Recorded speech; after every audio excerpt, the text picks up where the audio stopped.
Hello dear students, welcome back to my channel Physics SPC CBSE Board Exam 2024 का question number 5.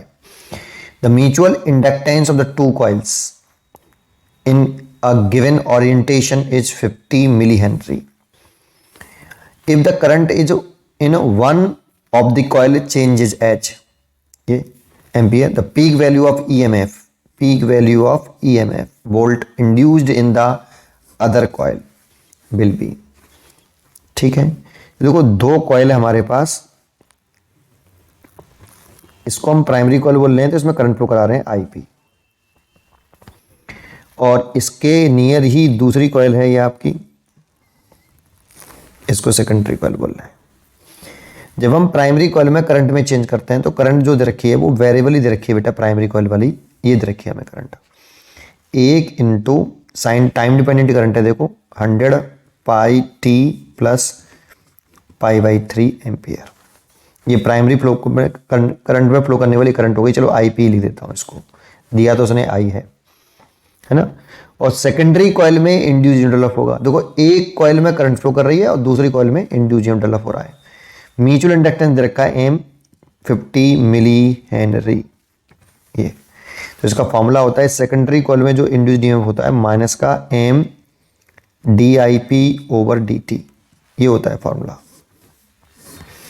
अगर हम केवल और केवल मैग्नीट्यूड देखें, माइनस साइन डायरेक्शन को इंडिकेट करता है कि इंड्यूस ईएमएफ उस कॉज का अपोज करेगा जिसकी वजह से वो सेल्फ प्रोड्यूस हुआ है.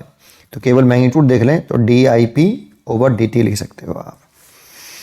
तो इसको डिफरेंशिएट करते हैं with respect to T. D I P over D T निकाल लें और एम की वैल्यू रखी है. सेकेंडरी कॉइल का इंड्यूस ईएमएफ निकल आएगा, वो इंस्टेंटेनियस है ना.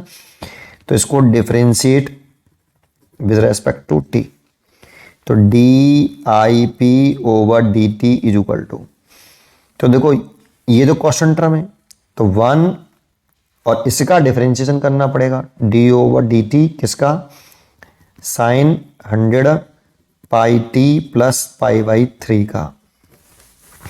अब इसमें जो फॉर्मूला होता है डिफरेंशिएशन का वो याद होना चाहिए बस केवल हमें, कि D over D T sine T हो तो इसका डिफरेंशिएशन कॉस टी होता है. ये तो इसको हम टी मान लो पूरे को, इसको तो इसको टी मान के साइन टी का हो गया फॉर्मूला, और डिफरेंशिएशन कर लो कॉस टी हो जाएगा. तो कितना हो जाएगा, cos 100 pi T plus pi by 3. लेकिन ये टी नहीं था तो चेन रूल लगेगा, तो D over D T 100 pi T का प्लस पाई बाई 3 का डिफरेंशिएशन द्वारा से हमें करना पड़ेगा. ठीक है, इस ये तो 1 ही हो गया ऐसे कैसे ही, तो 1 cos 100 pi T plus pi by 3. अब देखो पाई बाई 3 तो कांस्टेंट टर्म है. एक दूसरा फॉर्मूला यूज हो रहा है डी ओवर डी टी, कोई भी कांस्टेंट टर्म हो तो उसका डिफरेंशिएशन 0 होता है. और तीसरा फॉर्मूला यूज हो रहा है D over D T T की पावर एन वाला, एन टी एन माइनस 1. इस वाले फॉर्मूले का यूज करके अगर हम D over D T T का डिफरेंशिएशन करें तो 1 आता है, क्योंकि यहाँ एन की वैल्यू कितनी हो गई 1. अगर 1 पुट करें तो ये आ जाएगा 1.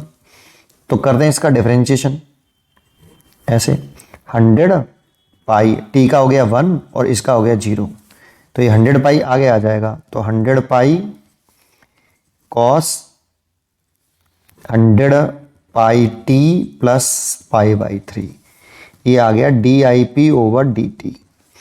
लेकिन हमें इंड्यूस्ड ईएमएफ निकालना है तो M D I P over D T. अब एम मिली हेनरी में रखा है तो 50/1000 हेनरी है ना. तो एम की वैल्यू हो गई 50/1000 into D I P over D T की वैल्यू हो गई 100 pi cos 100 pi T plus pi by 3.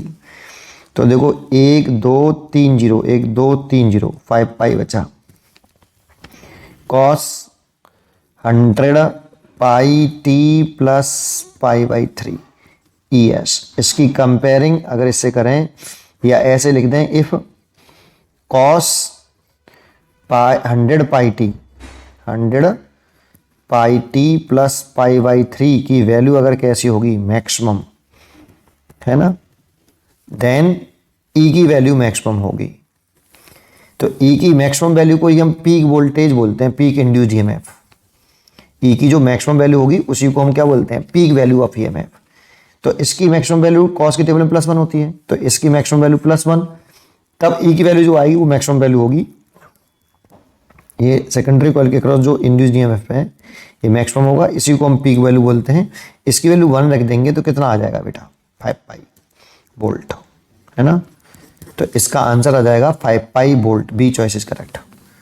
पढ़ते रहिए और खुश रहिए।